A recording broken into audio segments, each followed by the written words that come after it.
tits, bitch.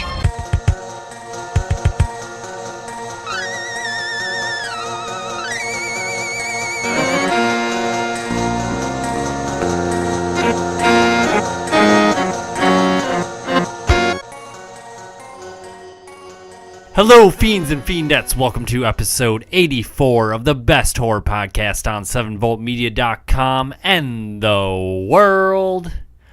Scream Fiends. Scream Fiends. I am your host, Xander, and with me once again is Russ. Hi. If you're just joining us for the first time on this show, we talk about all the things going on in the world of horror. And if you're a long-time listener, you know we oftentimes don't follow by any sort of guidelines, rules, books, etc., etc., etc. Etc. That's how you say that word. Etc. Etc. Or is it one of those things where you can say it however you want, but it's spelled, I believe, E-T-C-R-A. But I could be wrong. No, isn't it ETSERATRA? Yeah. Well, Get at us on Twitter at Scream Fiends. Let us know what you're watching, what we should watch, and all that jazz. Something good, something bad, all in just between. something. Yep. Yeah, we could have used you guys today. Yeah. Patreon.com/ScreamFiends. You can donate if you would like. Please support our lovely program we've got going on here. But you do not have to. All of our content is always free of charge, but we love your support. Subscribe on YouTube. If you're watching this on YouTube, congratulations. You've won. What have they won? Not a damn thing. Russell? You didn't win shit. Nothing. Why am I talking so weird? But my name's Alexandra the Predictor. Hey, everybody, get to what to Leave a like. Kind of like Bill Leave a Cosby. comment down below. What is that voice? I don't know. I don't know where it's coming from. It's Toby. Toby has possessed me. Subscribe on iTunes. Subscribe on Google Play. Hope your power If you have goes one out. of those Android devices.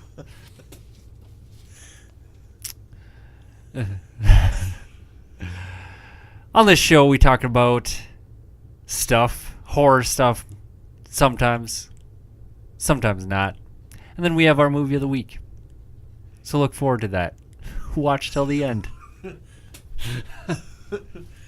Oh my God. Yeah. So, Russ, what have you been watching, playing, etc., etc., etc.? Well, I read Pickman's Model. Pikmin. Pickman's Model. Pikmins. Yep. It's like a 10 or 11 page short story by Miyamoto? No, H.P. Lovecraft. Oh. And talks about ghouls.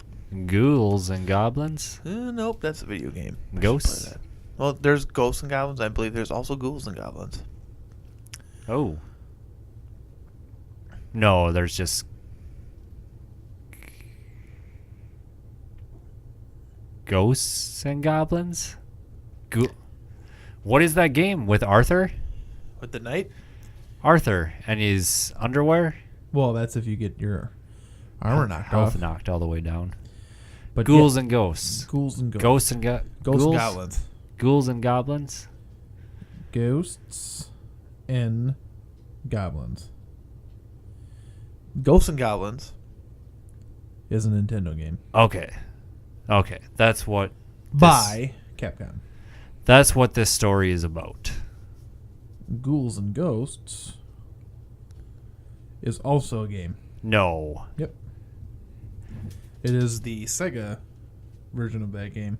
No. That's not real. Real. No. Yep. Ghouls and ghosts, ghosts and goblins. Seriously? Yes. And it's the same game? No. The one's newer. Oh. Hey, But get they're outta both here. with Arthur? Yeah. Oh, weird. Well, I don't know if it's the same character, but it looks the same. And I've played Are they both by Capcom? Ghosts and Goblin. Yes, I played Ghosts and Goblins, but not Ghouls and Ghosts. Knock it off, Toby. But You guys eat poop. Go away.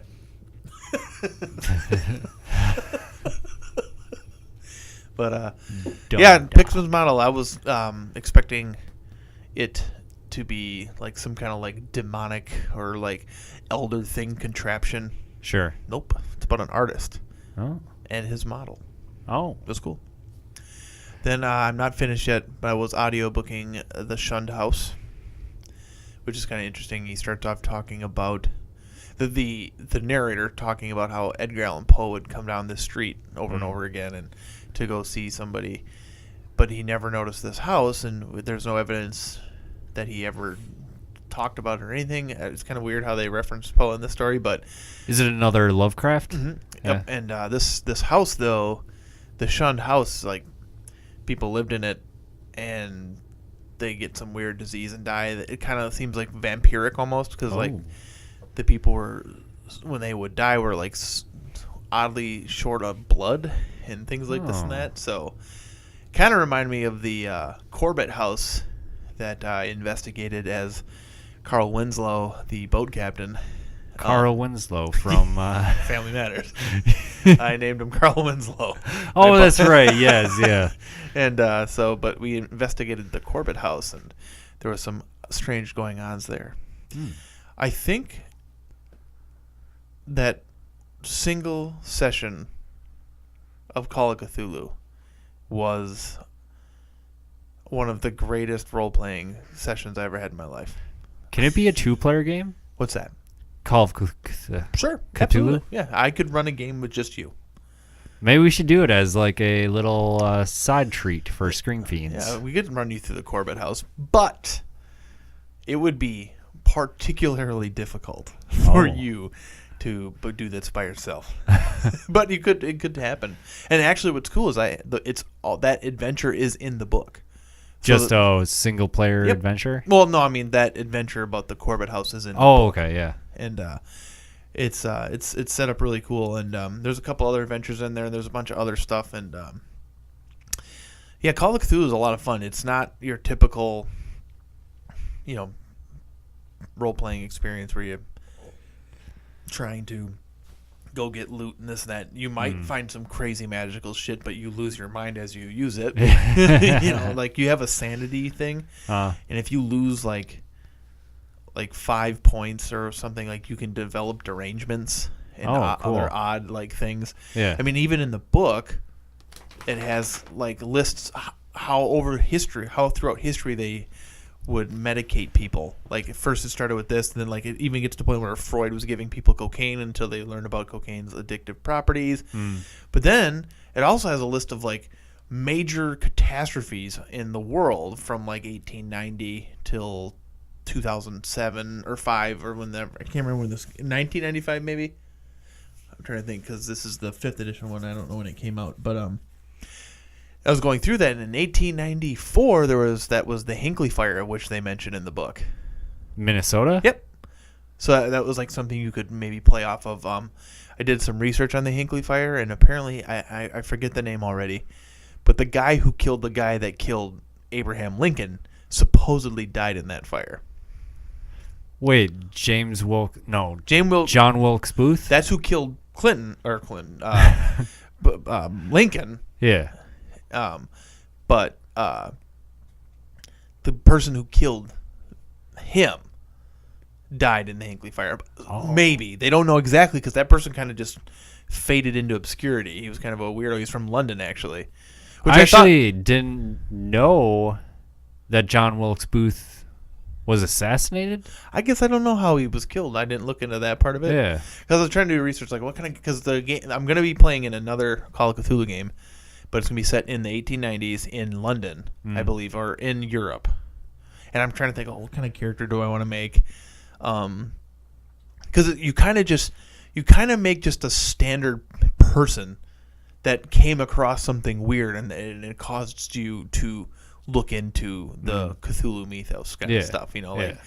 My boat captain saw something out in the water, and that's why he got interested in, and that's why he was investigating with.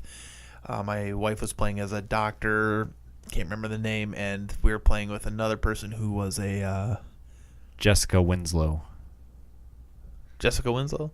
Is that the character you're gonna make?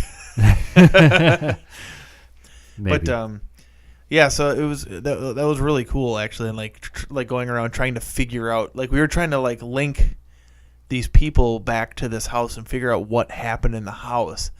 And as you go along, it's like, oh, I bet you this and this and that, and then you go and do some investigations, and it's set up really cool. It actually, and our friend Dan is a really good DM. He's got like he's got a eye or like a way to tell that like the stories really well. He can create urgency, and like it's like, okay, you guys can go to the library. It's going to take you half the day. And just the way he would present that information, it made you feel like, how much time do we have to figure this out? Oh, yeah, that's cool. So it's really cool that he like you can create that sense of emergency. With role-playing games, you really have to kind of suspend disbelief and everything. You have to kind of let yourself get into it. Yeah. It's kind of like... It's kind of like really bad Ghost Hunter shows. I liked the original Ghost Hunter show with the guys from TAPS. They worked for Roto-Rooter during the day, and then they would like go ghost hunting at night. The bald guy and the skinny guy. Yeah. I liked that show originally. Like I thought it was fun, and I could suspend disbelief, and it was neat that they would go and debunk everything that they'd find, or they would try to debunk everything that they'd find. It was fun. So I think you got to kind of have to go into role playing that way. If you go into role play, you got to go in with like you have to have like a sense of adventure kind of a thing. Like, you're going to be participating in a story, so it's like you kind of, if you go into it like that, like I used to be real careful when I played role playing games with, I wanted my character to live and amass as much as I can. I would try to min-max everything and this and that. I stopped playing that way. I just roll it up however I get it, and then just try to, go through this, just see how far I can get this to go. Like like my character in the Dungeons & Dragons game has actually died a couple times, but like I will take risks that like might spell doom for my character just because that's what he would do, and because I don't care about amassing. I want to see where his story takes him, or where this story takes him, kind of a thing, Then you're putting mashed potatoes in your pocket. Then you're putting mashed potatoes in your pocket. Firing some magic missiles. That's what happens when you allow a chaotic evil character in a good campaign. Hey, I'm just getting into the role. I'm just living the life. That was good role playing. Yeah, I know. Good role playing. I'm the best at Dungeons and Dragons. I would agree that you are the best at playing chaotic, evil, crazy person. Oh my God, watching Seth just like transform, from just a really horny lesbian assassin into a then to develop an infatuation for our wizard. It was a talented Mr. Ripley situation going on there. And then finally it comes to a head where you guys fight, and then you roll dice. Like you should go to Vegas and play craps, because I don't think they have craps here. Go to Vegas and play craps. If you roll there the way you roll here, you will win lots of money. I probably should, because every time like Jason would get close to getting the upper hand on you in your battle, you would roll perfect. It was just the most I couldn't believe those rolls. It just and at that point, like I didn't necessarily even want the mischief to continue, but the luck of the die, like it just couldn't be stopped. That's why you were chaotic. That's why you're chaotic. Yeah. You weren't lawful evil. You were chaotic evil. Yeah, no. So if we run Dungeons & Dragons again, if I'm running it, I'll allow you to play a chaotic character, but not an evil one. No evil. Well, see, in our vampire game, I will be chaotic. Yep. But yeah, I don't think there's going to be much. Well, you'll be slightly evil too, though. I mean, you're a vampire. But I don't think I'm a vampire. Sure. The problem is, with the way vampire works, is if you break the masquerade, you're gonna have to make a new character. Wait, what's the masquerade? We'll get into that, but the masquerade is there's these 6 traditions, I believe, or 7 traditions that you have to maintain. And so if you do something to reveal your vampirehood, or if the prince of the city just finds you to be a liability to, thwart the veil that humanity doesn't realize that they live amongst vampires, they'll just get rid of you. And because you guys are going to be 13th level vampires, the prince could essentially just look at you and you'll die. I mean, it's pretty bad. But I'm the ruler of all vampires. Well, I mean, that's what you believe. But I've actually changed my entire initial story. My initial story was just your guys' sires were going to be. I might keep this aspect where they sired you guys outside of the permission of the prince. So essentially, you're all going to get killed. But the prince is going to give you guys an option to prove yourselves, to look into a couple goings-ons in the city. I haven't decided which city it is yet. I might just, if I can get the Chicago source book, I might just run it out of Chicago. Yeah. But you guys are going to look into these things, and if you succeed, he'll reward you. And if you don't succeed, you're going to die. But but yeah, I was just going to just run just like a standard blah blah blah. But I actually had this because I did some research into a couple bloodlines. And there's a bloodline that is super cool, and they do a thing, and I don't want to reveal it because I think it's probably way more cool in my head than it's going to be when it gets revealed to you guys if you find out what's going on. Yeah. But I don't think it. It seems really cool in my head, So. But yeah, so for you, sure, we'll probably have you playing a Malkavian for sure. Yeah. And so you'll have an ability to you can make people go crazy. Oh. That's one of your powers that comes with the Malkavians. They have I think it's called degeneration or something where you can make people go nuts. You know how I'm going to use that power? To make people go nuts. To make people believe what I believe. That vampires don't exist. Yeah. And so that will make the prince happy. And that I am the ruler of all vampires. So are you role-playing a person role-playing Vampire the Masquerade? Is that what we're looking at? Well, I think that's what it's going to turn into is that I'll be like, oh, fine, you guys think you're vampires. I guess you guys think you're vampires, but I know I am the ruler of all vampires, and this is nonsense. You could have. So there were vampire. I don't know if they still exist, but there were vampire bars in the 90s, I believe, and maybe early 2000s, where people would go to these bars and cut each other and drink each other's blood, right? Oh, and so maybe you were a part of one of those, right? Sure. And so you get picked up by a real vampire. And so you never actually figure out that you're an actual vampire. And so maybe that's something we can work into the story. I like that, yeah. If you actually find out you're a vampire, where it's revealed to you, you finally see something or realize something that makes you realize, holy shit, this is real.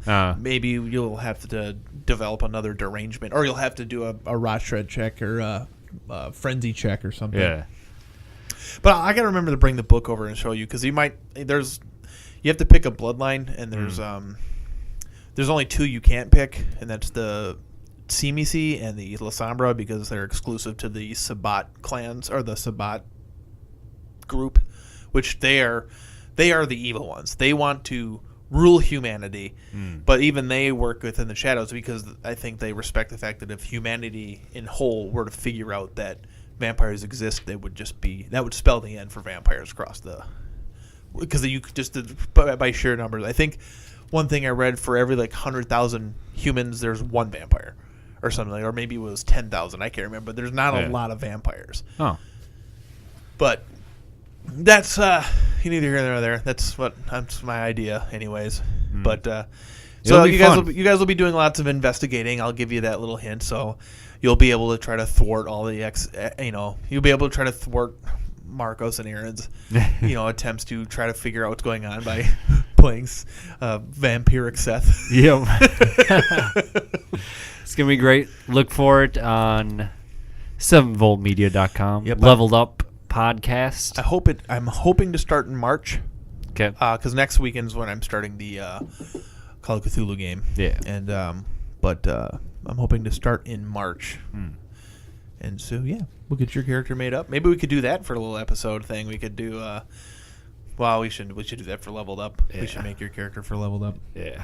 Yeah. Okay. Did you see that new Call of Cthulhu video game trailer? I saw not the newest one, but I've seen one that was from a while back. Yeah. Now I heard that they were going to return to the like point and click adventure kind of thing, but what's It looks more like a first person sort of. kind of like the Dark Corners game that Bethesda made. Oh, really? Bethesda made the Dark Corners of the Earth, I think it was called. Huh. I guess it was loosely based on the Shadows over Innsmouth. And I guess, like, the beginning... I've played the beginning. I have it on the computer. I've been meaning to play it. And I felt like playing a Cthulhu thing, but I guess we'll get to what else I've been doing. Oh. I've been playing Sundered again. Oh, yeah.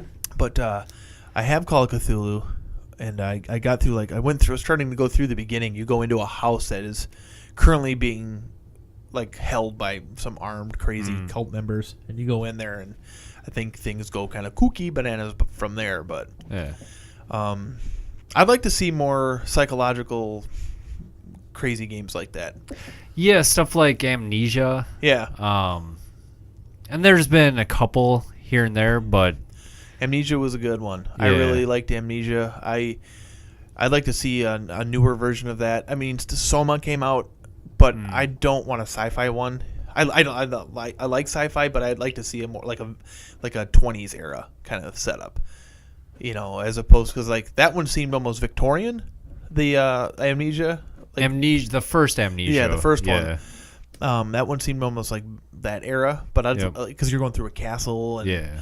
I'd like to see one set in like the 20s, Sure. and you end up somewhere and you.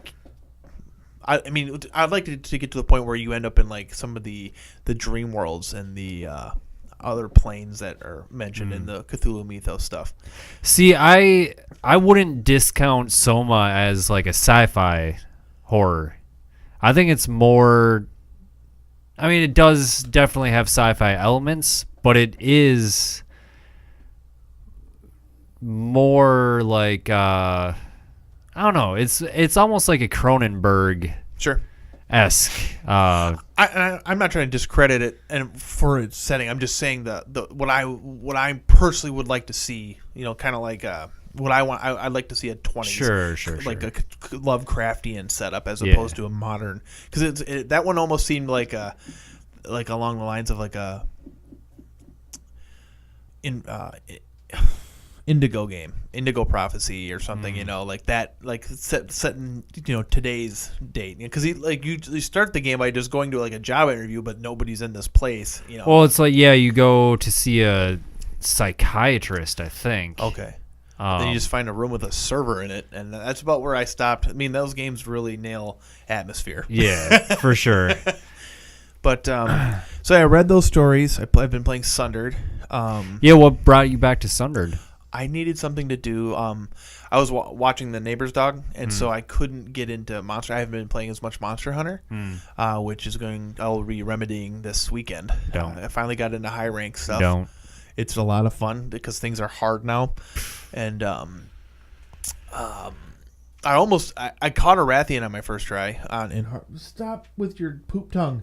But I caught a Rathian. I almost caught a Rathian. I was fighting a high rank Rathian and Rathalos at the same time and living, and I couldn't believe I was surviving this fight.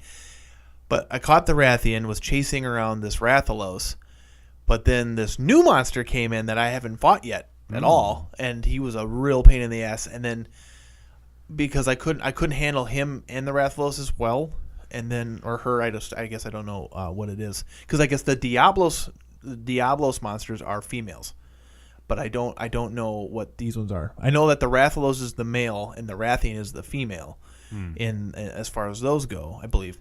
And then, but this new monster, essentially chased Rathalos off. He left the area, so all that work I did fighting this fucking Rathalos was over. And then I was fighting this guy, and then he took off. I'm like, fuck. And so I just left. And Were you on an expedition? yeah. Yeah, because I'm supposed to go look for new tracks because there's some weird new. There's Rathian tracks, but they're in the Wild Spire Waste where they're not supposed to be. Oh. And it's some new. And I did kind of get like a silhouette look of it when I was on a different expedition, helping somebody fight. I can't remember what it was, but It was pretty cool. But yeah. So then the other thing I've been playing, we've both been playing a little bit, is if you do want to go into that now. Yeah, let's do it. We've been playing some more Dead by Daylight. Dead by Daylight is fast becoming one of my favorite games. Yep, it's Game of the Year 2018. Yeah. That's what I like about it is it takes the Friday the 13th game and then codifies it. What I mean by codify is that it gives it the Call of Duty effect where it's quick paced, like you can get in and out of games quick. Yep. You know, so you can whereas Friday the 13th was just a chore getting into fucking games. You know, and this is like, okay, you want to play as a survivor? Boom, boom, boom, you're in. Well, and Friday the 13th is, I would say, a much slower pace. I mean, yeah, it is tense for sure, but it's a game where in matches you can go off and hide for minutes at a time. Yeah, as long as you're not running, and not in a building, it's hard for Jason to find you. Yeah. But if you go in a building, I mean, depending on what power he's up to, you know, because he levels up over time. Yo. He can just the whole building turns fucking red. Right. You know, which I don't like that, but I understand it being there because of the size of the maps. Otherwise, because if he could, you would never find anybody. Yeah. Ever. And I agree. I don't like it either. Even playing as Jason, like it almost feels cheap. Yeah. Like, oh, so there they are. They're in this house. And for sure. Yep, and then, but you know what? They might have found a pocket knife, so you catch them up, then you get pocket knifed. Then they run away, and you end up catching them generally pretty easy because it's harder to hide from Jason, at least later on in the match. But that's what I like. You have very little to your disposal in Dead by Daylight. A flashlight, which is effective. I got nailed in the face with a flashlight as the killer one time, and I was like, I can't fucking see. I mean, I actually had to turn my head away from my TV because your whole TV turns white. Oh, really? Yeah, it sucks. Huh. And so I tried using them, and it didn't work as well. But I don't know if I wasn't doing it right, but because I know like you can increase the accuracy of the flashlights and this and that, but yeah. And there's add-ons where I think you can make it brighter and a wider area. Yeah, the game's it's a lot of fun. There's a lot of hilarity to it, you know, because it's like I screamed last night, which was pretty funny because the killer was right behind us. And then I got the survive of the century, the luckiest survive ever. Yeah, I can't believe I witnessed it, spectating because I was dead already, or what happened? I must have already died. Yeah, I think you had died just right, and I think I went to get you or something, and he got you or something. I think you got hung up. And I pulled you off, but he hit you again and put you right back on the hook, and you were already dead or something. Yeah, that sounds about right. But you were watching me, and he chased me down. And I don't know if I'm remembering this perfectly because we played a lot of matches, but I thought he picked me up, but there were no hooks nearby because I had just died on that hook, so it fell off. Yeah. So he had to go find a new further hook. away. And there was no hooks around, so I was able to wiggle out of his grasp. And then I ran around just a pile of wood and found the hatch. Literally right around the corner. Oh. Yeah. Yo. Oh. So lucky. And so that was fun. And then we beat the pig last night, but when you sacrificed yourself on the hook for me because I found the hatch when I ran away. Like, oh, you should just let the thing kill you so I can just jump in this hatch and win. So you made me 7,000 points right there because you get 5 for surviving and 2 for using the hatch. You know, it's just I always try to like keep an eye out for the hatch whenever I play now. And that way it's like if I can at least survive to be the last survivor and know where the hatch is. Yep. You know, I can make my way to it. I remember I found the hatch once. All right, I was looking for the hatch when somebody was playing as the Huntress, and I saw her stop, and I realized, she's standing right over the hole. She found it, and so she was just guarding it, knowing because I had 2 generators left. I wasn't going to go try to do that. So she was waiting, so I came up from behind her and just ran in front of her and jumped into the hole, and she couldn't even get a swing on me. That's actually a good thing. I hadn't thought of that, to look for the hatch during the match. Yeah. But yeah, from now on I'm going to do that. Yeah. And so then another time I was playing the pig, and this is when I said fuck the pig that one time because she pissed me off. I was running from her, and I needed to find the hatch.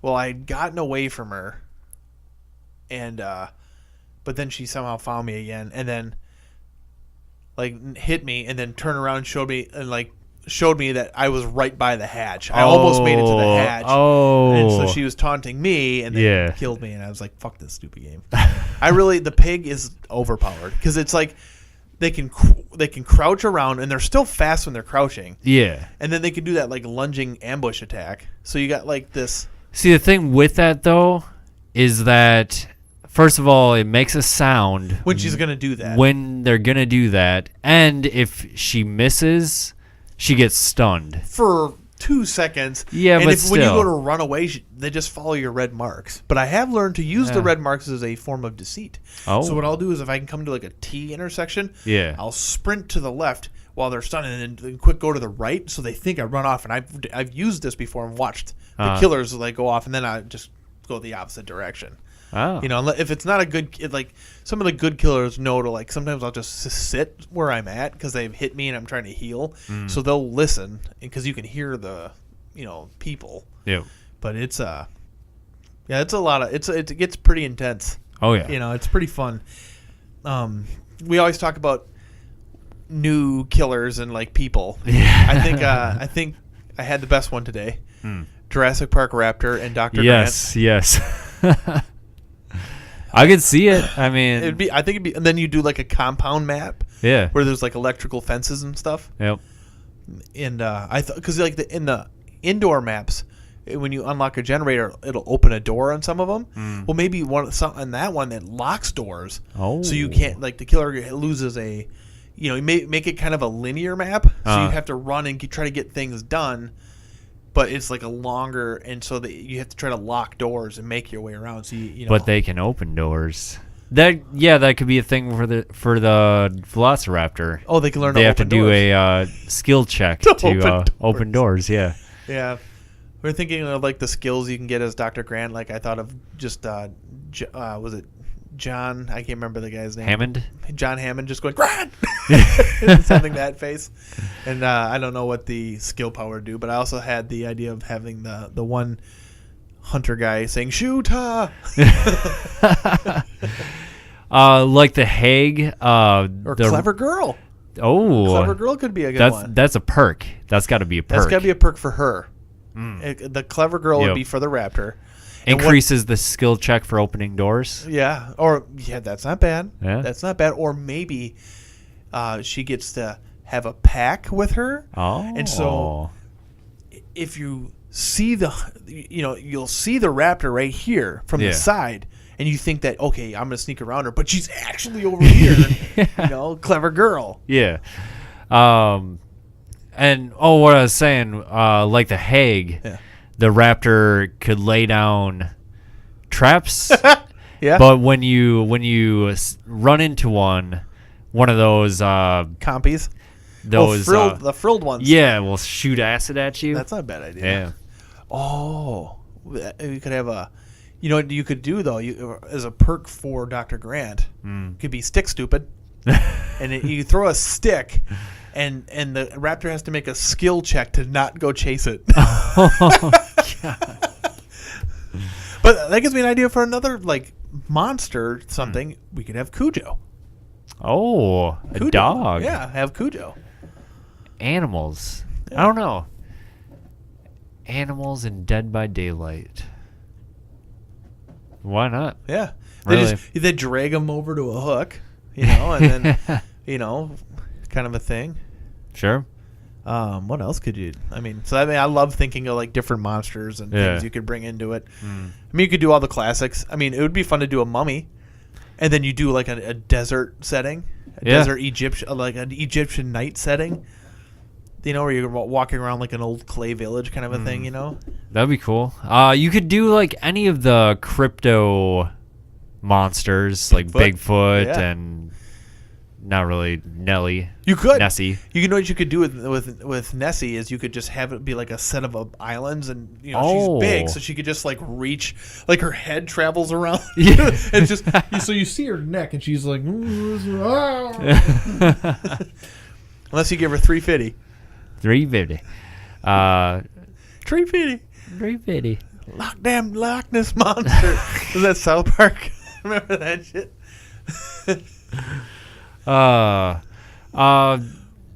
What's the event called that's going on right now? The Halloween? Yeah, something like that. So that's really cool for the Chinese New Year. Yeah.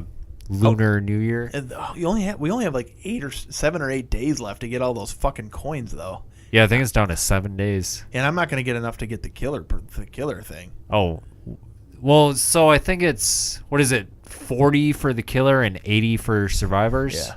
And I don't really like playing as the killers. Neither do I. But, yeah, I don't think so. I'm going to struggle just to get the 80 for survivors. Yeah. But because you got to have those stupid tags. Yeah, the red letters. The red letter tags, you know, which I think you get one every level up, at least one. Yeah, and so, then... I mean, so we're looking at least 80 fucking levels up if you're doing it by yourself. You know? Yeah, but the nice thing is, if other people use red letters... Yeah, you can get 2 to 4 coins... Per match. You can get 1 to 4 coins a match if everybody uses them. Yeah, and it doesn't matter if you... start the generator yourself. Yeah. Like if anyone starts a lunar generator, you all get a coin. So that's really cool. Yeah, I like these events because you get that 4,500 point bonus for starting lunar generators. Yeah, which they put in more precarious places, which makes sense. You know, like the lunar generators are harder to get to. Yeah, but it has made me think, like, what do you want to see happen with this game? Like, what do you want to see added to Dead by Daylight? Just more people and killers.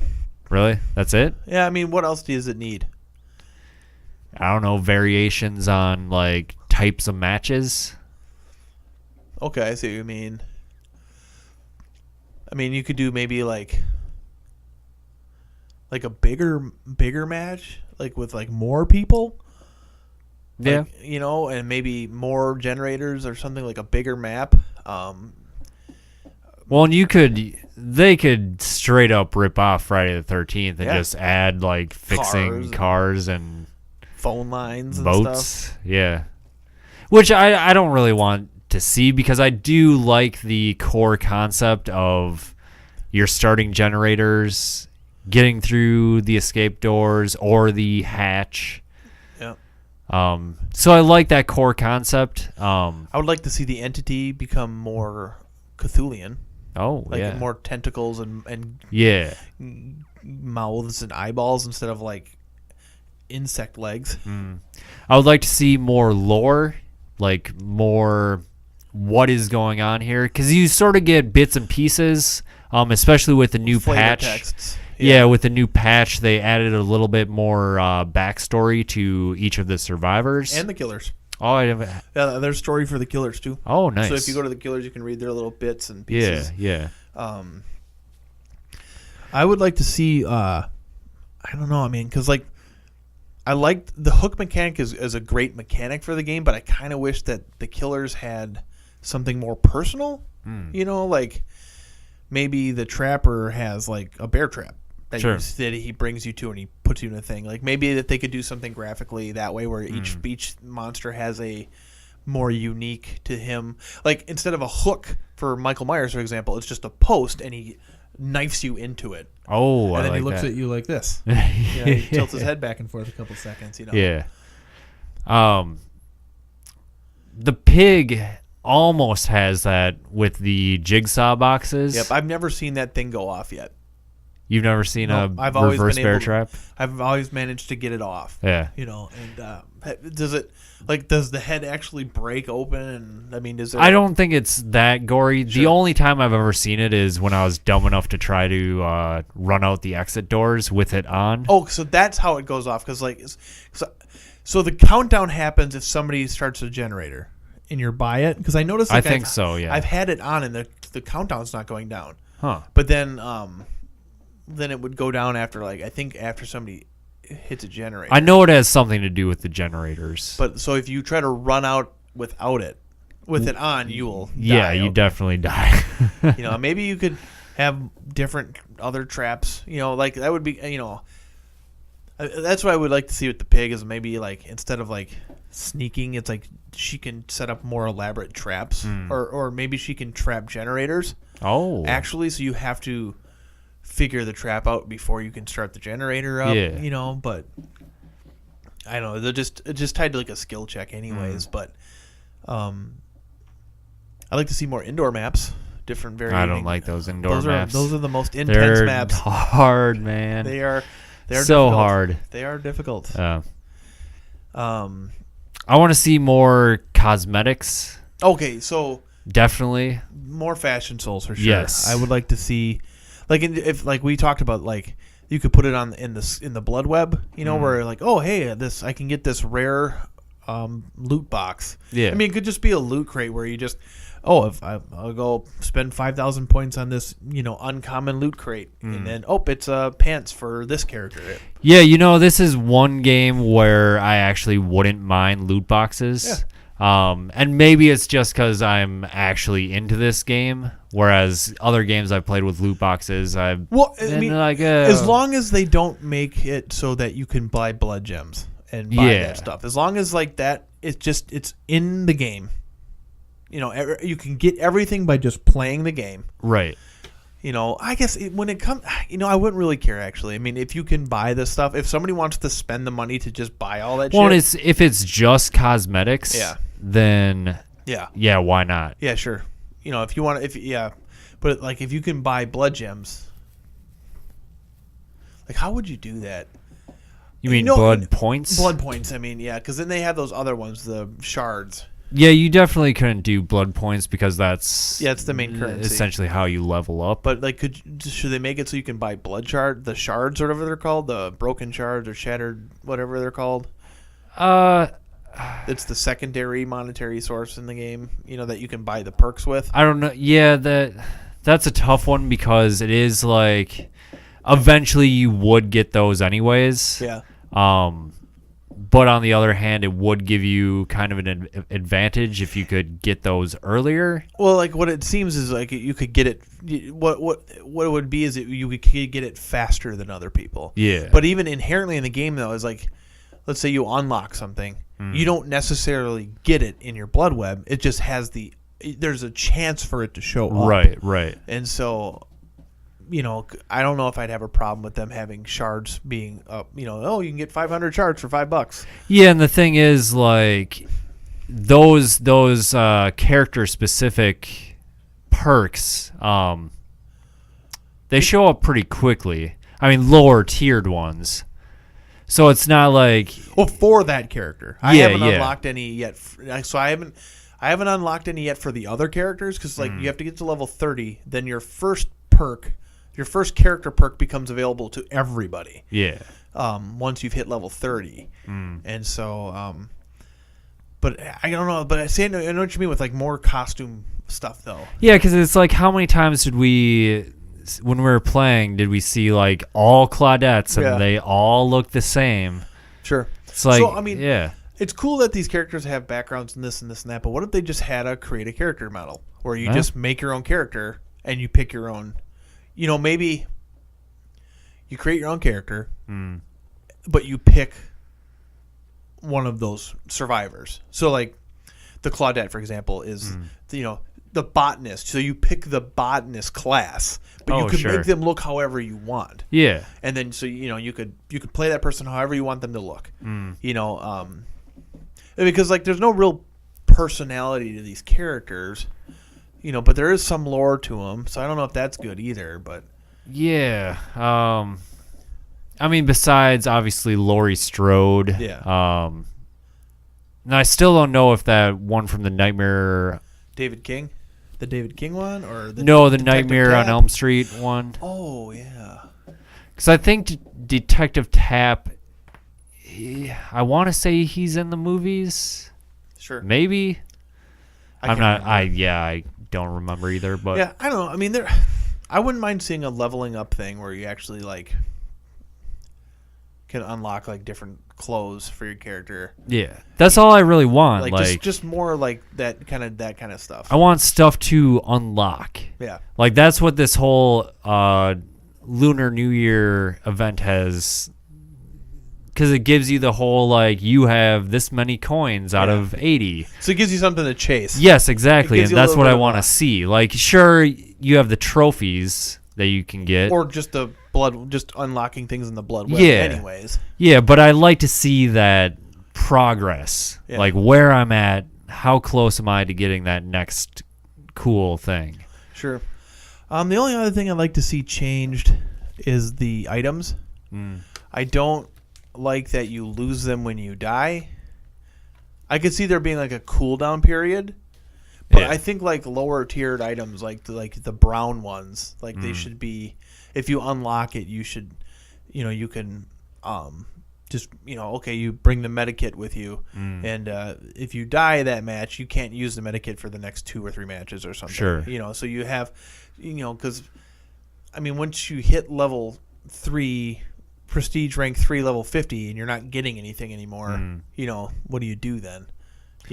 Or maybe like a recharge timer, like you get the item permanently, but if you use it all, you have to wait a certain amount of time for it to Sure. recharge. Sure, and what I thought is that, like, that's where the loot crate's coming in, is that that's how you get your add-ons.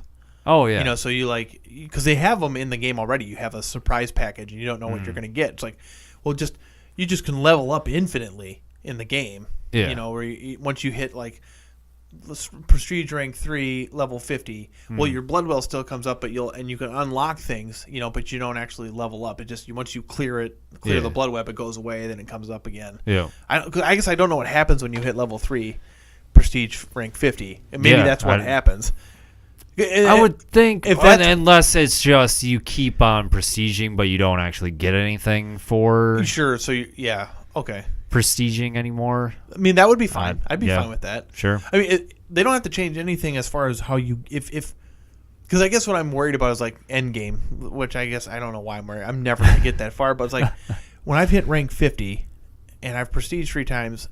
And now I'm not getting anything anymore. So if I use my last medikit, I don't get another one unless I go pull one out of a box. Yeah, you've gotta. So I don't know. You've gotta. I guess I don't know it's what gotta happens. reset. Yeah. But you also lose all your perks as well. Oh, really? Yeah. When you prestige? Yo. Ooh. I don't know if So I you wanna do start that. completely over.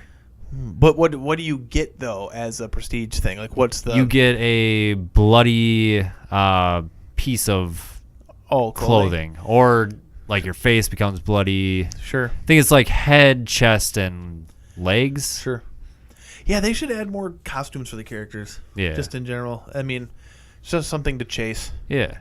That's what I'm saying. Just more fashion souls. Yeah.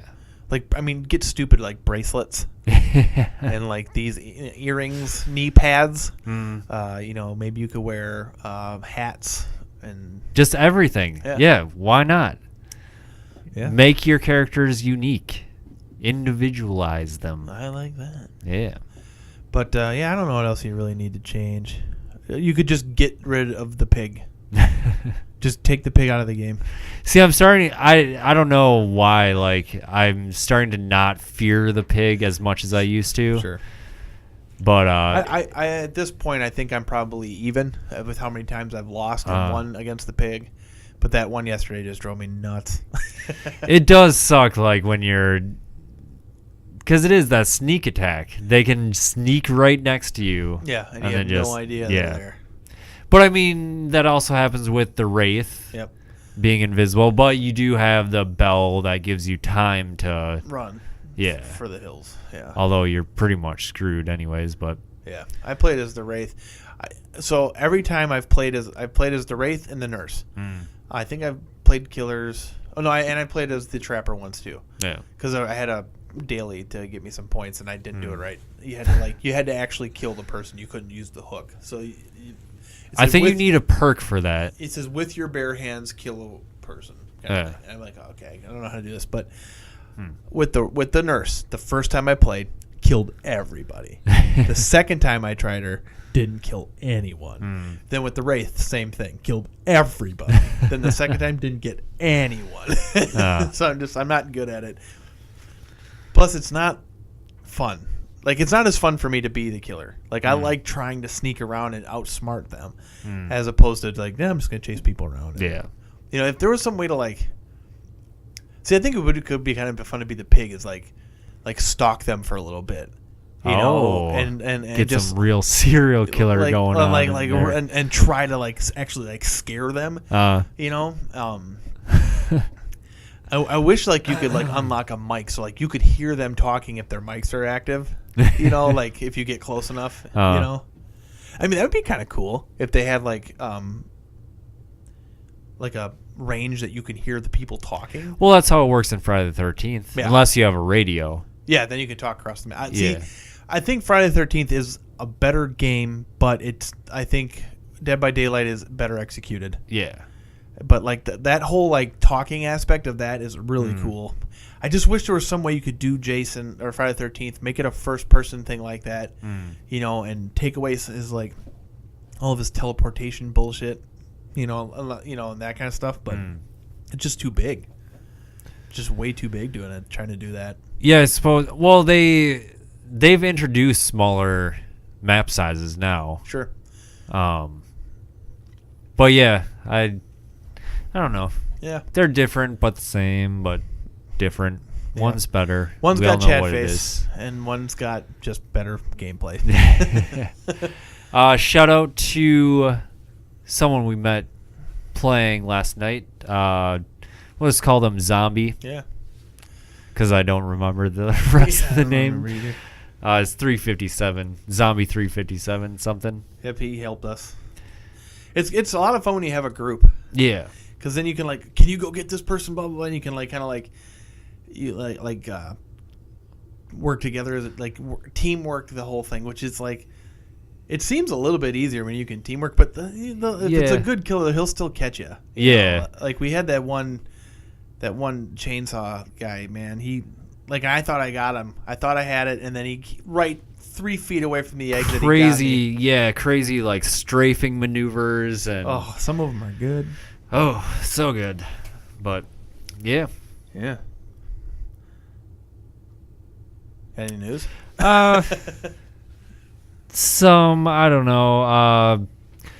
So the Terminator sequel, we'll call it. Except they're doing the same thing as the new Halloween is doing. They're ignoring all the sequels after 2. Okay, good.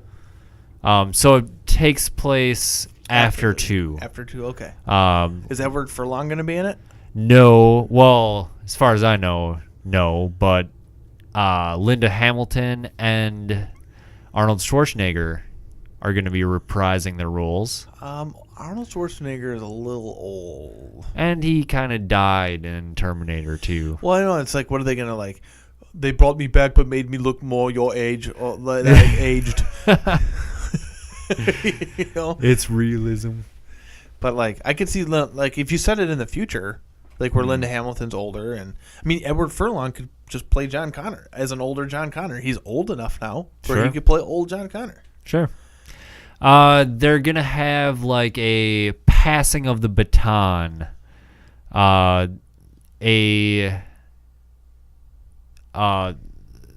Early 20s female protagonist that's going to be the lead of the series from here on out. Basically a Linda Hamilton-esque. That's what the passing of the baton. So is it going to be Linda Hamilton then? I mean, I'm sorry. Is it going to be Sarah Connor? Is it going to follow her through? No, it's So from the description that I saw, it's going to play on the immigration thing where it's like this girl is born to has undocumented parents. Okay. And I don't know. So does she end up going on? Does like John Connor fail to lead the rebellion against the machines, and then she takes over? I have no idea.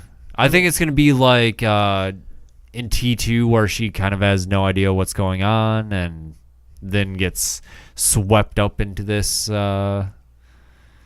machine war. Yeah. I like that scene in T2 where she sees Terminator and loses it for a second. Yeah. And she's like, wait a minute. It's not Kyle Reese. I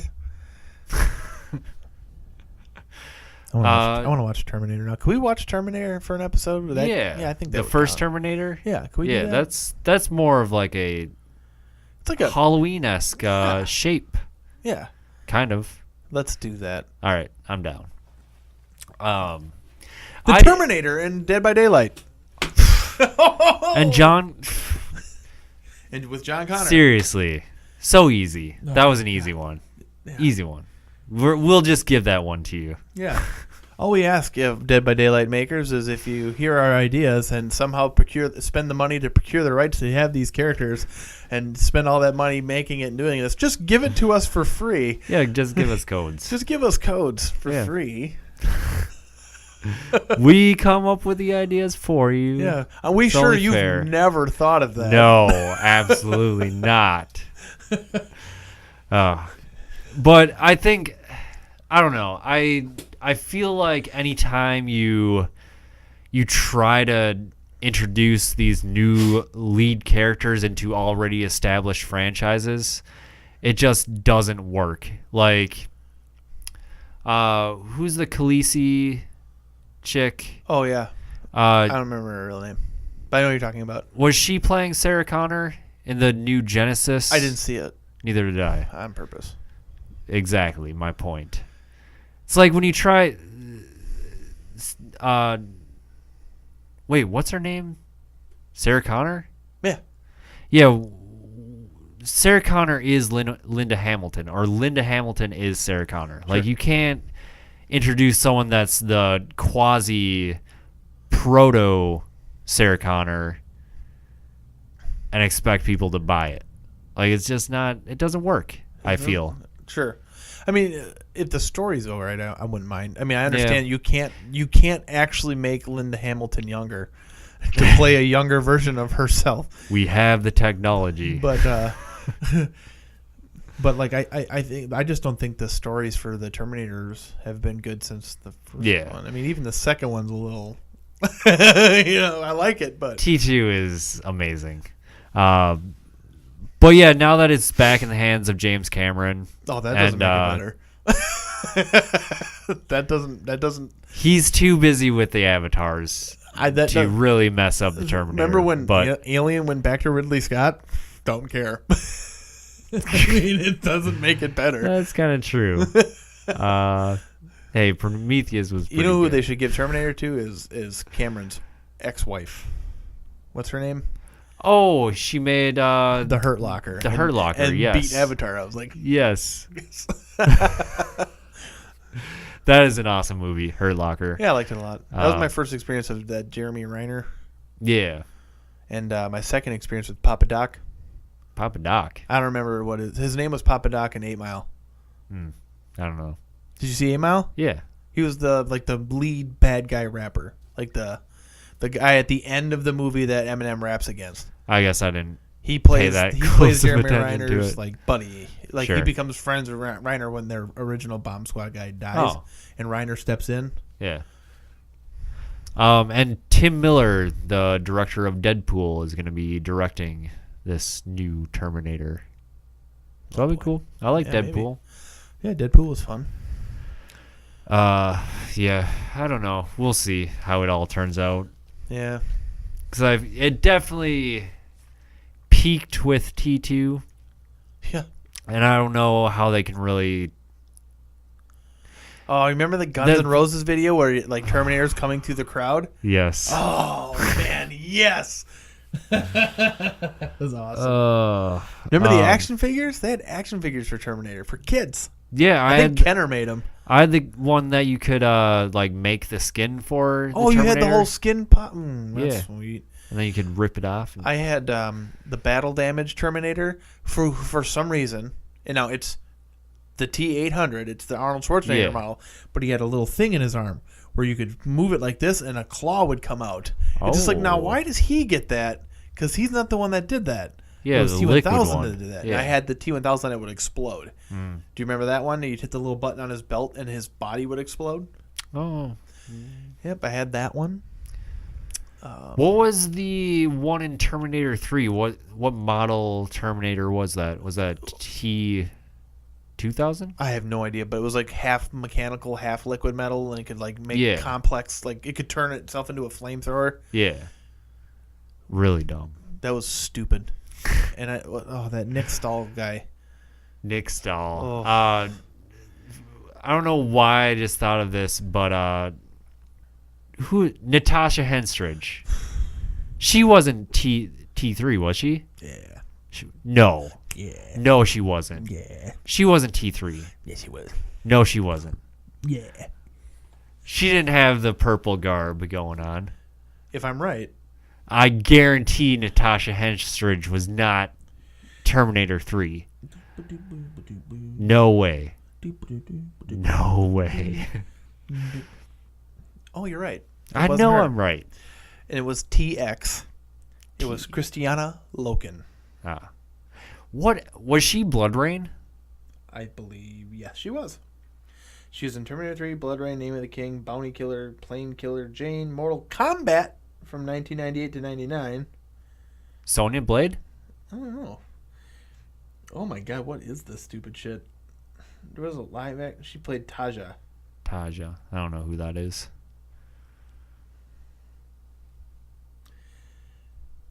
What? That show came out in 2001? What?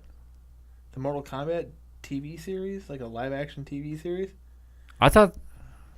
There was a cartoon, I remember. I only remember the cartoon, yeah. That's weird. Do you don't remember the movies? Well, yeah, the best soundtrack ever.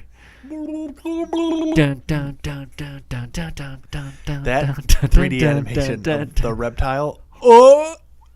It's so good. Oh. Oh, it's wonderful. I want a new Mortal Kombat movie with Christopher Lambert. Reboot it. Hey, We I have want to the talk about a technology. reboot that I want since we're talking about comic books. And, Sure. And I read something. Yeah. Apparently, Wesley Snipes had been in talks to be in Black Panther.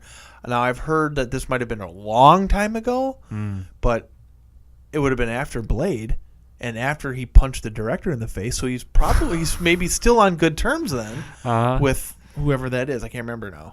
But, well, Disney now, I guess, and Marvel. Yeah. So I know this is not going to happen, but if they bring Blade back, bring it back with Wesley Snipes. How amazing would that be if They could one of the 4 or 5 post-credit scenes was a Wesley Snipes Blade cameo. Oh my god. That'd be awesome. That would be worth going to see that movie at any price. Charge us $100 to go see Black Panther. So maybe like put Wesley Snipes' Blade in there. No refund necessary. what you want to see Wesley Snipes at the end of the Black Panther movie? Yes. Oh, As Blade. sure. I don't know how those would correlate at all. I don't know how you would get those universes together.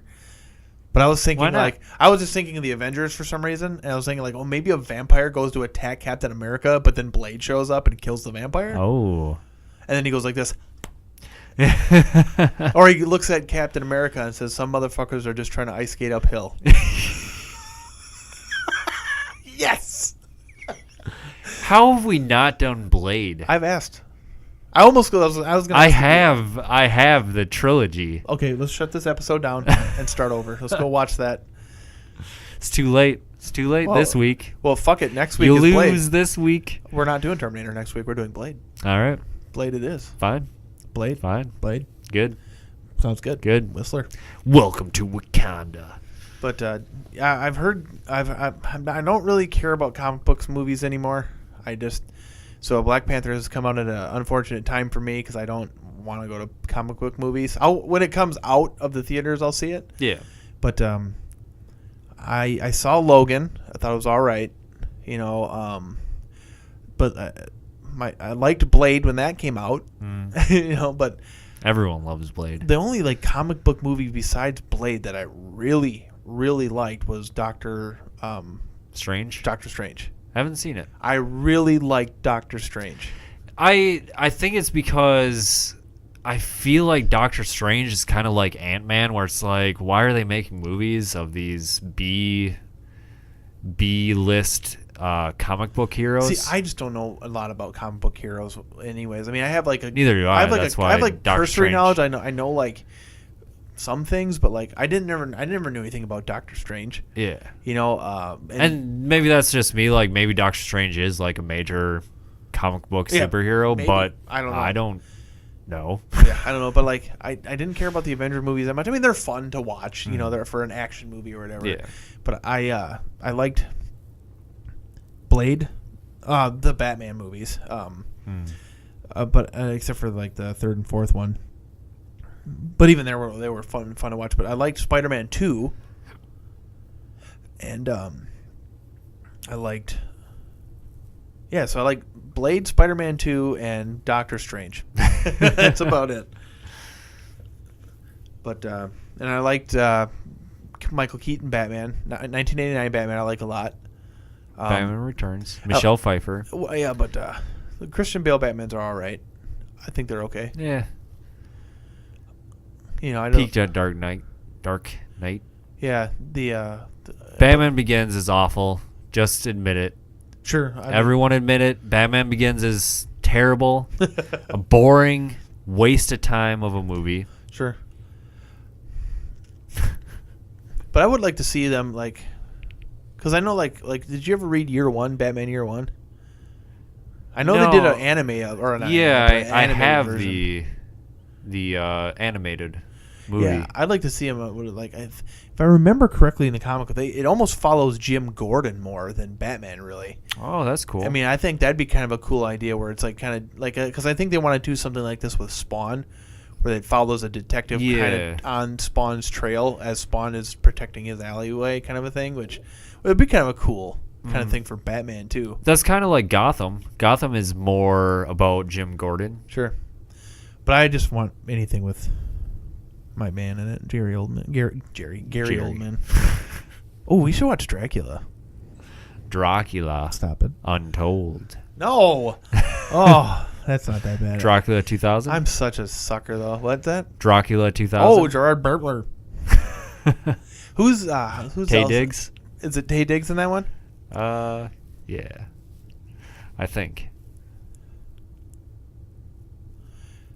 I get Taye Diggs and Mekhi Phifer mixed up, Is Josh Hartnett in that one?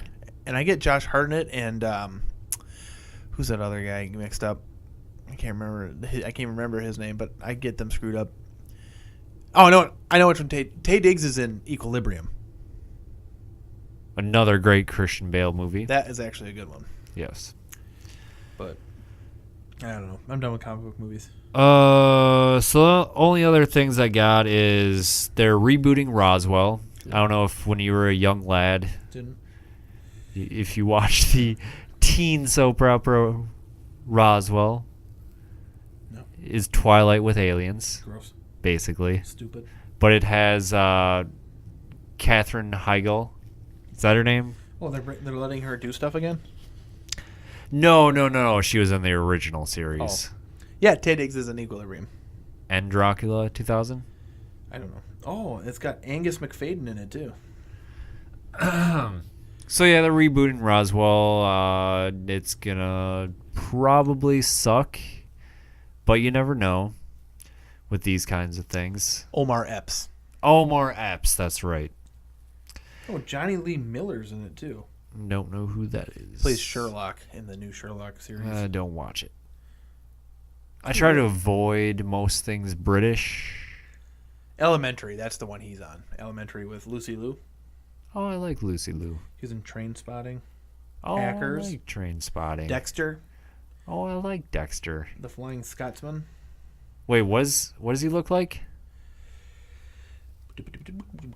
Blech. Oh, he could play a good Constantine. Oh, there's a comic book movie I liked. Constantine. Keanu Reeves Constantine? Yeah. Oh, yeah. Even though it doesn't, I guess, like, he doesn't even look like the guy, for one, and I don't know as far as the acting goes. I like that movie, though. It's a good movie. Yeah, the short-lived television series, Constantine, that actor looks a lot like the comic book character, for sure. Oh, which is too bad. I would have liked to have gotten into that one. But yeah, the Keanu Reeves Constantine, great movie. Obviously, I've heard it's some a more great news, movie. though. Obviously. I got some news. Okay. I got some news. They're bringing death back. What? They're bringing death back. Bill and Ted? Yes. Oh. In the new Bill and Ted movie, Yeah, they're bringing death back. I like it. But they can't bring George Carlin back. Sadly. Yeah. We have the technology.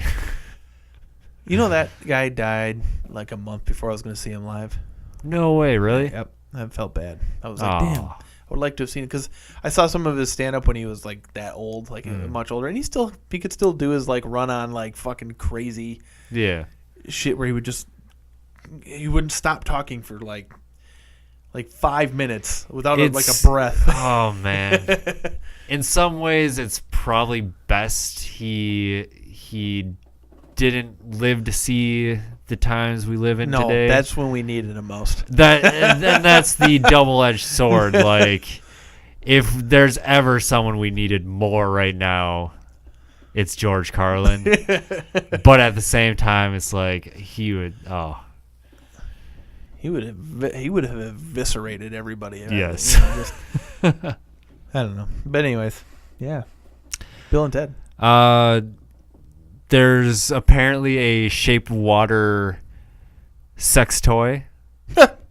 Unofficial. Is it like a scaled dildo? Basically, yes. Okay, sure. And if you're watching the YouTube video, I'll put a picture up on the screen right now so you have a reference of what this thing looks like. Sure.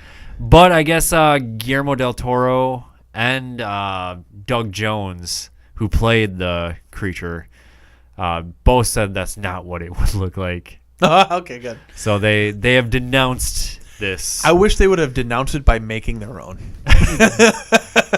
That is the best course of action. I think there's like Avatar like sex toys. It's so weird. See, why is that totally acceptable? Like, look at these cool ass fucking dildos. It's blue with stripes. But a guy goes and wants to fuck a flashlight. Then that's weird. Wait, why is that weird? Who thinks that's weird? I don't know. Would you admit to owning a flashlight? Yeah. Fleshlight? Yeah, I don't own one. It seems redundant.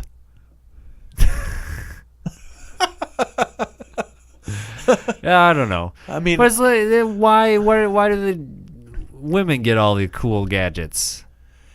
well, I mean, because I think it's harder for them to climax and things. I don't know that I don't want to speak for women, but I think that their anatomy calls for more options. I don't think that's true. Then I don't know why they get all the cool toys. That's my uneducated guess why they get all the cool toys. I don't know. And what we get is a flashlight with a rubber hose in it. My favorite flashlight is the nondescript hole.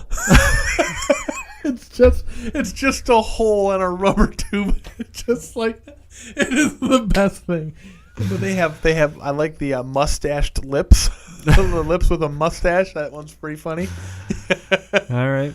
But the nondescript hole. Yeah.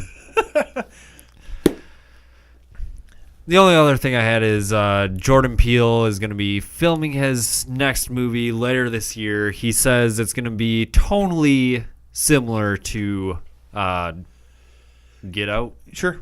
Is that I what didn't it's see called? Get Out yet. I got to see Get that. Out. It's pretty good. I just like Pretty the decent. idea of like, I would have not have pegged him as a horror guy. Really? Even with all their horror sketches that Key and Peele have done? I haven't seen all of Key and Peele, but I have seen things like, like something. Well, I can see it now, but I just had no idea. And I think isn't he getting some of the Lovecraft stuff they want to do too? Wasn't it like a series? Yeah, I think he's on that too. Yeah. So I think you're right. I need Yeah. to see Get Out. I need to see it. I think that's going to be my goal for this week. It's a fun watch for sure. Yeah. I would say that some of the skits they've done on Key and Peele are better than Get Out, but yeah, Sure. that's just my opinion. I need to see it. Yeah. Red box it. I have to like leave Amazon the house. it? Yeah, that sounds better.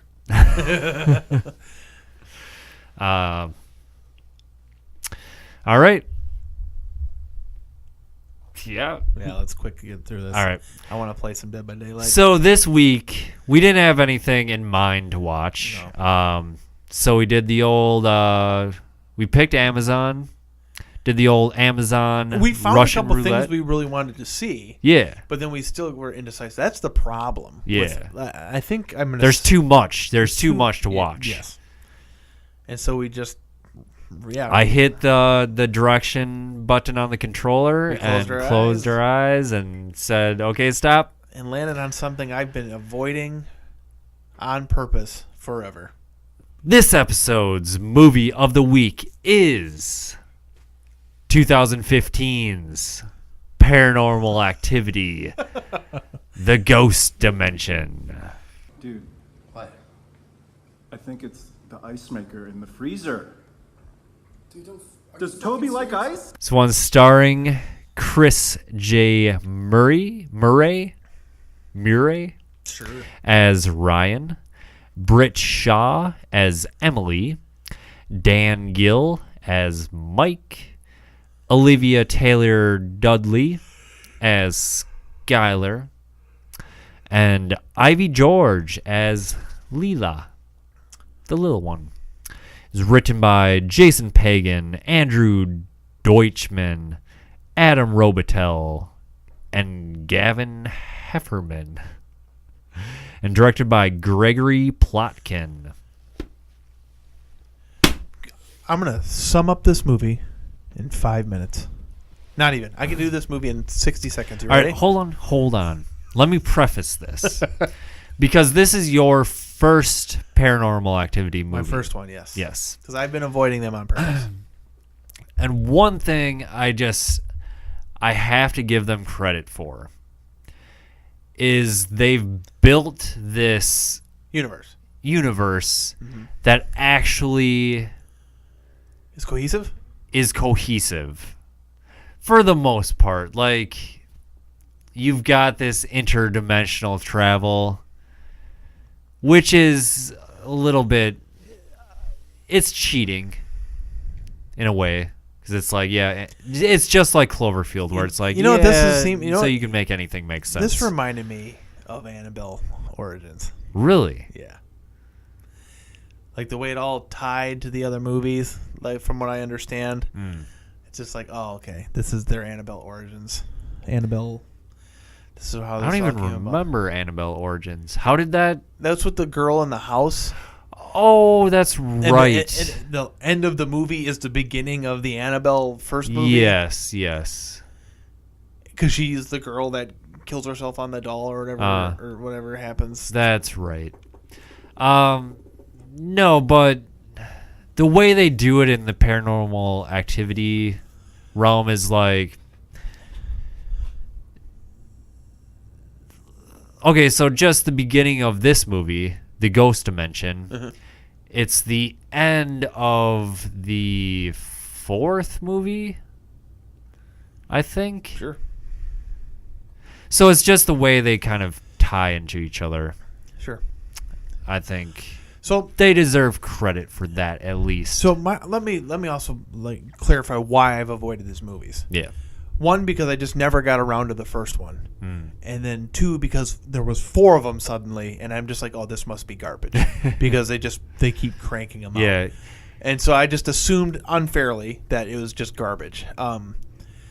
As far as this movie goes, I did like the investigation aspects of it when they were investigating these videotapes they found and blah blah blah. Yep. But apart from everything else, I see why they're fun for people because there's jump scares. It's funny because when the original Paranormal Activity was coming out, they had this thing where it's like, vote to get Paranormal Activity in your city. Like, that's how obscure and small this thing was at that point. Because I remember like making a post on my Facebook page like, everyone go vote for this so we can see this movie. Yeah. And then it became this huge deal. Sure.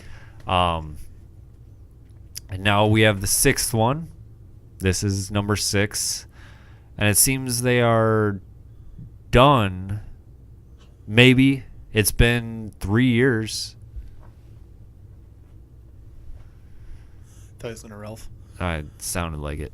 But yeah, so the movie starts out in 1988, I think, right? 92. No, 1988. Oh. Oops. I think, Santa Rosa, 1988. Okay. That's when the 2 girls, Katie and Christy, they basically get abducted by A monster. the cult. Yeah. And then we go to 2013, and it's this family, Ryan, Emily, Mike, Skylar, Lilo. Leela. Ah. Yeah. And they're getting ready for Christmas. Yep. We don't have to do the entire movie because It's a found footage movie. yeah, And basically what happens is, like, so they're setting up decorations and they find the camera obscura. yeah. Essentially. Yeah. It can shoot ghosts. They And, they find this camera. How do they even find it? It was in a box that he said was full of cock. And because it was the joke about, cock. Yeah, You know, yeah. And so yeah. he goes, oh, what's this? Oh, camera. Yeah, and a bunch of videotapes. And then, so cassettes. What he does is he's filming with this, and they're laughing about this old camera, and he starts seeing some weird shit manifest. Particles. Yeah. And the camera has like all these different knobs. What are they? Focus thingies. And it's got I like know nothing it's got about like cameras. 6 tubes in it or something like that instead Yeah. of only 3 Yep. lens tubes or something he was calling it. So it was designed to capture spirits and apparitions. Yeah. And then as we go through the movie,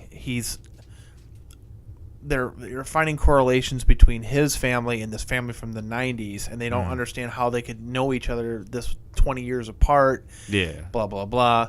Their daughter starts talking to the spirit Yeah, and named Toby, which is the jokes earlier. Yeah. So, like I said, they also found a box full of videotapes. Yep. And they're watching them, and in a lot of them, they have one of the girls, Christy or Katie.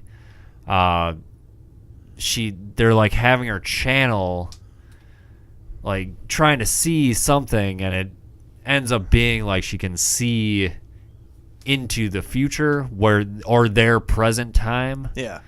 Oh, which makes sense now. So basically, she can figure out.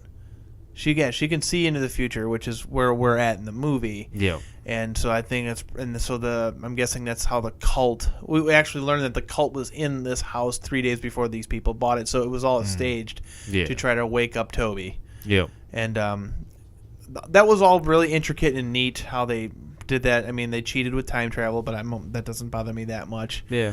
It's just not that interesting. Anyways, I wish that.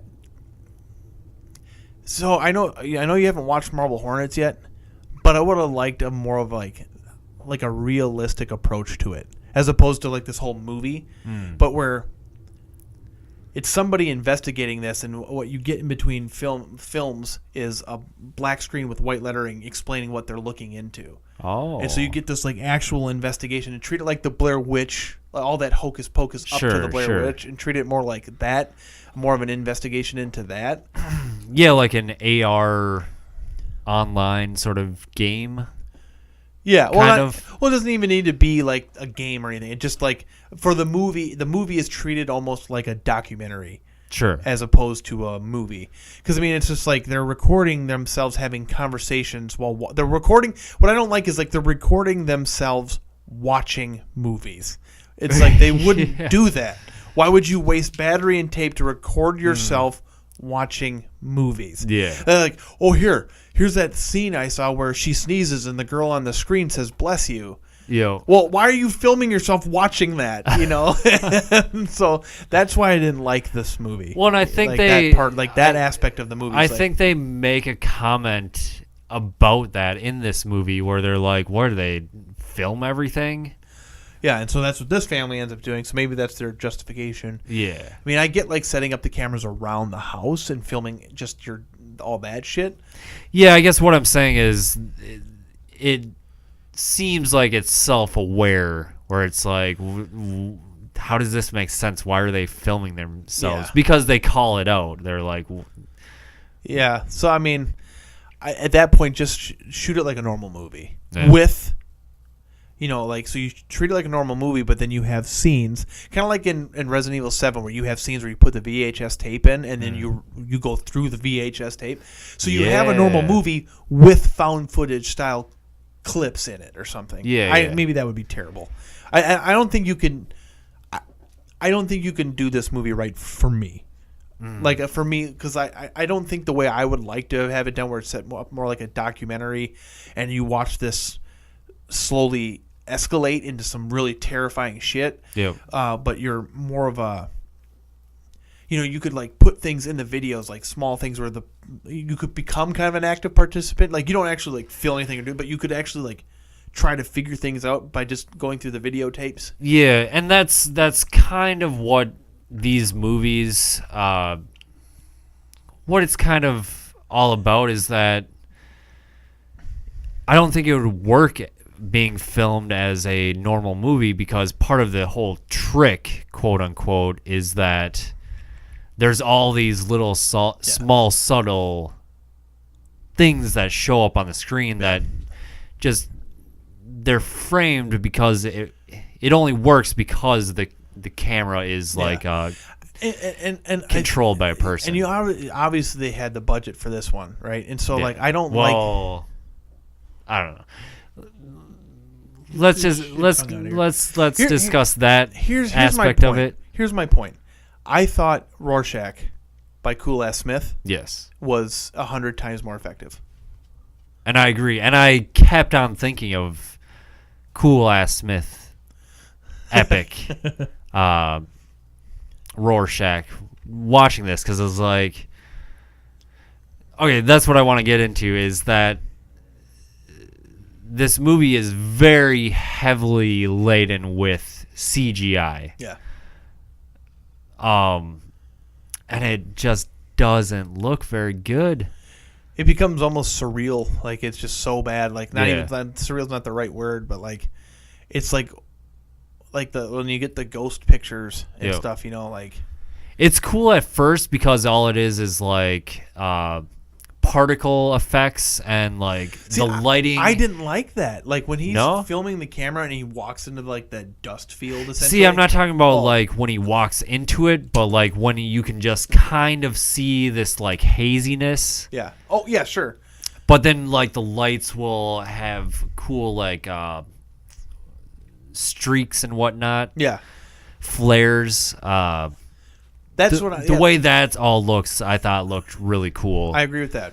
Yep, I agree with that, but they go away from that so much. They Yeah, don't yeah. use that enough. The camera doesn't become enough of a prop for me. Like I think the camera, like the settings and all these things, like it should have, as he learns to use it and discovers more, that's where the terror comes in. Yeah. The terror of the unknown. So the couple faults that I have with this is they immediately attach it to like religion and whatnot, and I think that. And that's scary too for me, just with my history. But like, I think that, you might get more, scarier with the unknown. What is Sure. this thing? Like scary, like Cloverfield is scary because you don't know what the fuck this thing is. Like, and you don't see it for the first half of this movie. And but I think that if you would have, I think that that's what should have happened more. Like have him learn how to use the camera more. And he starts to see crazier shit, Yeah, like why bother with showing and explaining like this thing has all these different dials and all these different things that it can do. Like, why couldn't he have found a manual with it? Yeah. Kind of a thing. But yeah, I agree where it's like it would have been awesome if like, yeah, he turns the thing and then that's what sort of you get some sort of surprise off of that instead of this thing slowly sort of manifesting itself. Yeah. Yeah, But- just because it's becoming more noticed. Like, Yeah. So they're taking more note of it, so it becomes more. So it's like, why do they need this kid? And well, man, I get they linked a kid because she was born on 666 and whatever, but like, why couldn't they have done it like why? So basically, why couldn't you have just done this with anybody? If all the monster needed is to be acknowledged, then manifest. Yeah. Why couldn't they have just done that? And so it kind of seems to kind of kill its own story that way, which is why I think like if you would have tackled more of an unknown monster, maybe something you don't see, or you just get small evidences like subtlety. Like the subtlety in movies is what really I think drives these horror movies. Like in Inside a couple weeks ago, where the lady sneaks into the house, and Yes. you just see her walk by real quick, and Yes. you're like, she's in the house. Yep. So something more along those lines, where like, and maybe you miss it. Maybe it's something you miss, like when she's looking in the mirror, you there's a haze, a shadow of something. You might miss it if you're not paying attention, kind of a thing. Because there's one excellent scene in this movie, though. One super awesome, excellent scene in this movie. Now, I think you know what I'm talking about. Where he's filming this family talking, and he asks the daughter to go get something, but he's filming, and it's like one of the first times he sees that dusty haze, and she Yeah. walks and then moves around the haze. Yeah, like she's squeezing through a gap. Like she's squeezing through a Yes, gap. So she yes. reacts to the haze, but they don't notice any of it. And they don't acknowledge it. They don't. Nope. I mean, it's very quick as well. Yeah, it's very, So, and that's the subtlety that I think they should have kept yeah. going with this movie. It becomes so grandiose, and like then everybody just gets thrown around. And Well, and they try. So they do. They somewhat do it gradually because one of the first things is he's like wiping the lens on the camera, and you vaguely see like a claw or hand mark on the lens. Sure. But then, yeah, it gets to the point where it's like the girl is holding her hand up to the mirror. Then when she takes it off, you can see another handprint there, and then it smashes the mirror. Yeah. And it's like it would have been cooler if you just kind of saw the handprint. You don't got to go with the smashing the glass. That subtlety. Yeah. Like those little things, like that scene at the end of Cloverfield where you see the thing fall in the water, way out in the distance. Oh, you would never. Never have guessed. I Yeah. mean, that's the fun stuff. I think. Yeah. I like that the subtlety, and you can do it obviously as well. I mean, look at Mother. Yeah. Subtle references that are blatantly fucking obvious. Yeah. I mean, I just don't think that. These movies I think are made to just get people's butts in the theaters, and they're fun. I mean, I understand why people would have fun because you get those jump scares, blah blah blah. Yep. So I don't knock anybody for enjoying these. It's just for me, I would have liked a more investigation aspect to it. Like The Yeah. Ring. Oh, Like The Ring. Naomi That's, Watts. Yeah, have like that kind of like where they're trying to figure this out kind of a thing. I don't know. So I mean, I can tell you. I mean, since I think we're at the end of this, you know, I can't give it a seal of approval. I wouldn't give it that. I don't approve of this, but I don't disapprove of it. But what I will give this is I'd rather watch it than Inside. I'd rather watch it. The remake. The remake, sorry, yes. I'd rather watch it than I'd actually probably rather watch the original Inside is like hard for me to watch. I know it is. But yeah, I know what you mean. But like, I would rather watch this than all of those, including. No, but I think I don't know how I feel about it between that and The Witch. Oh, it's way better than The Witch. You like that better than The Witch? Yeah. See, I will say this: I feel it is the best Paranormal Activity movie. Okay, well that's good that I've seen that one then. I mean, the problem with the Paranormal Activity movies is that nothing happens. Literally nothing happens until the last 10 minutes, maybe. Okay. It's like like a ball falls off a shelf. Yeah, that picture kind of frame, stuff. okay. It's like you get really subtle stuff, but like nothing really happens till the last 10 minutes. Whereas in this one, you kind of have, and maybe it is that they're looking at it through this special camera, and you can actually see the thing. Mm-hmm. So I don't know So if it that adds to it. Pulls but the veil back a little bit more. Yeah.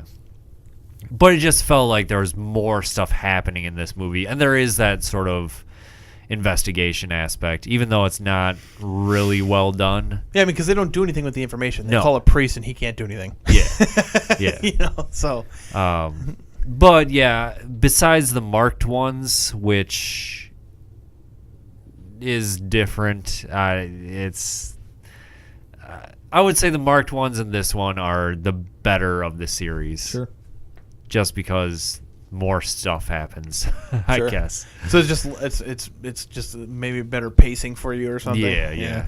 I could see the first one. It's a very slow burn, but the payoff is Good. better than like the Blair Witch, for example, the first Blair Witch. The original Blair Witch. Yeah. Okay. Where it's like that movie is, I don't want to say trash, but that movie, nothing happens till the last minute. Sure. But yeah, I don't know. I will agree. Doesn't get a seal of approval, but I'll give it a silver, or not a silver, a bronze. Oh, well, I mean that then gets a seal of approval. You have to get a seal of approval to be awarded, and I would think. Because I mean, if you're going to give it a bronze, then you're at least saying that you should at least watch it. Okay, yeah, I'll give it a bronze. Okay. I personally will give it a bronze. We may disagree on this one. You're kind of converting me a little bit on this one. Yeah. And as I was until like the end where it got where it pretty much shows you everything. Yeah. I mean, it's like I was kind of more interested. Like, okay, well, I'm kind of interested to see how the story comes about. You know, blah blah blah. But then when they reveal everything, I don't care anymore. It does get pretty intense there. Yeah. When so what happens is the whole thing is about making Toby into a physical being. Yeah. They get the priest in there, and they end up getting Toby trapped in this like demon circle. Throw a cover over it and a blanket, and it's all blah blah blah. Look at me, I'm a big demon. Fusro somebody. Yep. But then it does the whole thing where it jumps into somebody else. Yep. And then she throws up acid on a guy. Xenomorphs into the other guy, and then they're running away. Then another guy gets a really terribly animated hand through his body. Yep. And the mom ends up running through the portal that the daughter Lilo has created in the wall. And that brings her to the 1988 timeline. Yeah. She finds the girls, and they're like, finds her daughter Lilo. It's like, you're too late, blah, blah, blah. Yep, he's one of us. He's just like me and you now. Yep, and And they only needed a little bit of my blood, Mommy. Yep. And please He- don't kill me because you got everything you wanted. And Yep. then- He shows up. He's presumably naked. Yep. Kills her, the mom, and then grabs Leela's hand and they go for a walk. Yep. And yet that last jump scare at the end where he grabs the you see the hand grab the camera. Yeah.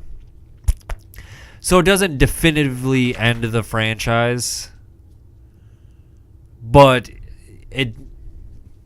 if it is the last one, it is closure. Because it's like they've been talking about this Toby for all these movies, and now he's manifested. Mission accomplished. But on the other hand, they could make a movie where now they've got to kill Toby somehow.